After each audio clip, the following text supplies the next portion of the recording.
একটা ছবি তুললে দাঁড়িয়ে আছো।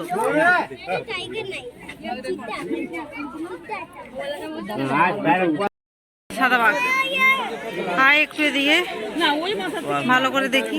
আয় আয়, ওই দেখো চড়ছে দূরে সাদা বাঘ। ওই যে কুমির শুয়ে আছে।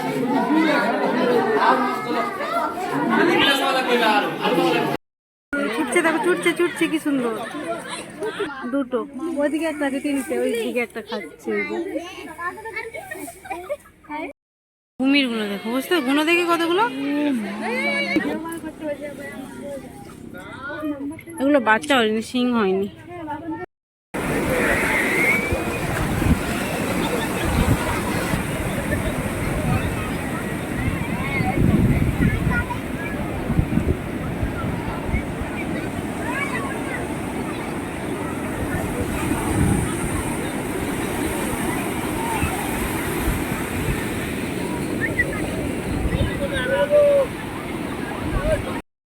তো এখন আমরা এসেছি চন্দন সরোবরে, এখানে জগন্নাথের স্নান যাত্রা।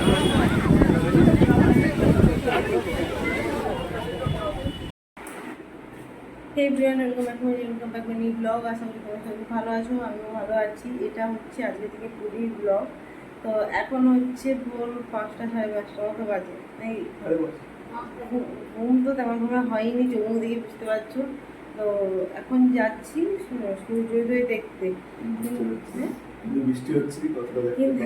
কিন্তু বৃষ্টি যা পরিমাণে শুরু হয়েছে, তো আরো আগে বেরিয়ে যেতেন, জানি না কি আছে। আবার শুনছি নিম্নচাপ চাপ হবে, সব জানে কি হবে। তো চলো এখন বেরিয়ে ঠিক আছে। আমরা সমুদ্রে আমাদের হোটেল থেকে সমুদ্রে একদমই সামনে, সূর্যোদয়টা দেখতে পেলাম। এই হলো পুরীর সমুদ্র, যেটা কিনা আমারও জীবনে ফার্স্ট টাইম দেখা। সকাল সকালই কত লোক স্নান করতে নেমে গেছে দেখো।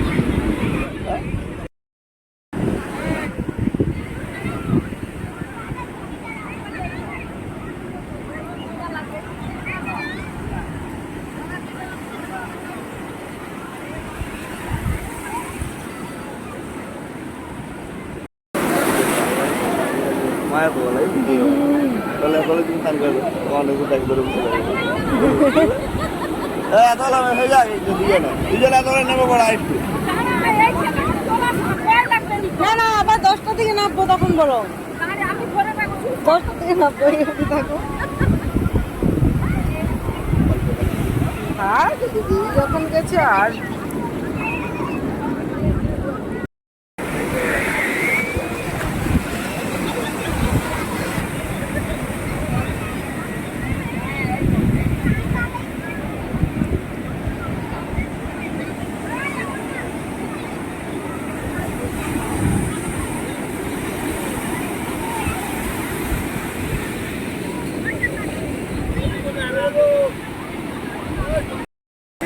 সমুদ্র দেখতে গোটা প্যান্ট ট্যান্ট সব ভিজে গেছে দাঁড়িয়ে থাকতে থাকে।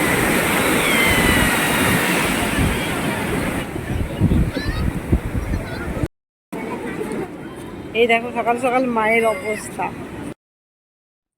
সমুদ্রে এসে আমার মায়ের যে কি ভালো লাগছে সেটা দেখেই বোঝা যাচ্ছে। দেখো আমরা কেউ নামছি না, মা পরপর পরপর এগিয়েই যাচ্ছে, মানে এতটাই এক্সাইটেড। তো দেখা যাক পরেও আরও কীভাবে মানে কি করে। মনে হচ্ছে স্নান টান তো করবে, ফার্স্টে বলেছিল নামবো না, কিন্তু এখন আবার রেডি। তো এখন আমাদেরকে ব্রেকফাস্ট দিয়েছে। তো কোনোদিনই মানে দুদিন এসেছি, কোনো খাবারই শেয়ার করতেই মনেই নেই। এক্ষুনি এটাও খাওয়ার পর শেষ। এই যে এখনই করছি লুচি, ঘুগনি, মুড়ি খাচ্ছি এখন। তো এখন আমরা বেরিয়ে পড়েছি সবাই মিলে। চলো দেখে নাম, এখন আমরা সাইট সিন করবো, সেই জন্য বেরিয়ে পড়েছি। হচ্ছে নর্মালভাবে মানে করে জানলায় কেমন লাগছে, ভালো লাগছে আমাদের, কারণ ঘুম ঠিক ঠিক করে না হলে চোখ মুখ যেন বসে গেছে। এসে আজকে শ্যাম্পু করতে হবে। ঠিক আছে চলো যাই।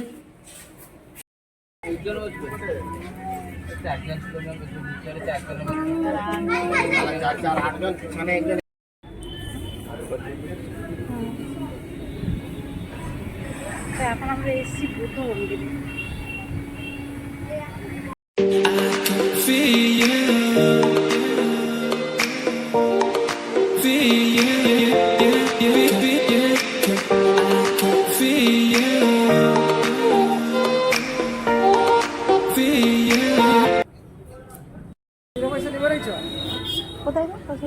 ওই তো ওই ভাগে ঢুকে ওইটা রথের মাসি বাড়ি।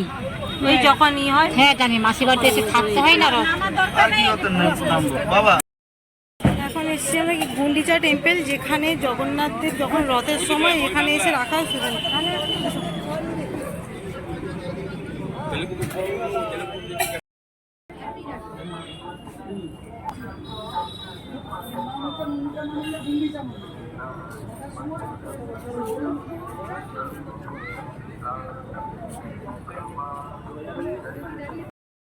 থেকে নাকি যত বছর এসছে তত বছর নাকি ওই রকমই আছে।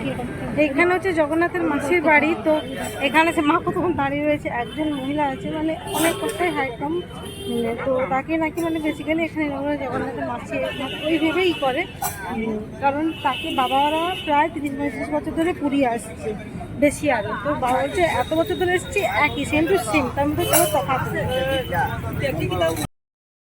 এখন এসছি চন্দন সরোবর নাকি, হ্যাঁ চন্দন সরোবর। তো এখন আমরা এসেছি চন্দন সরোবরে, এখানে জগন্নাথের স্নান যাত্রা।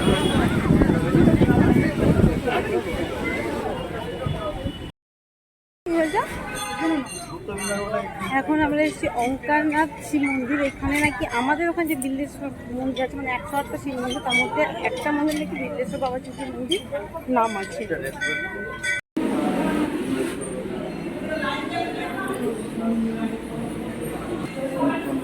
এখানে আছে এই জায়গাটা নিচে কি লেখা আছে, এখানে কোথাও আছে।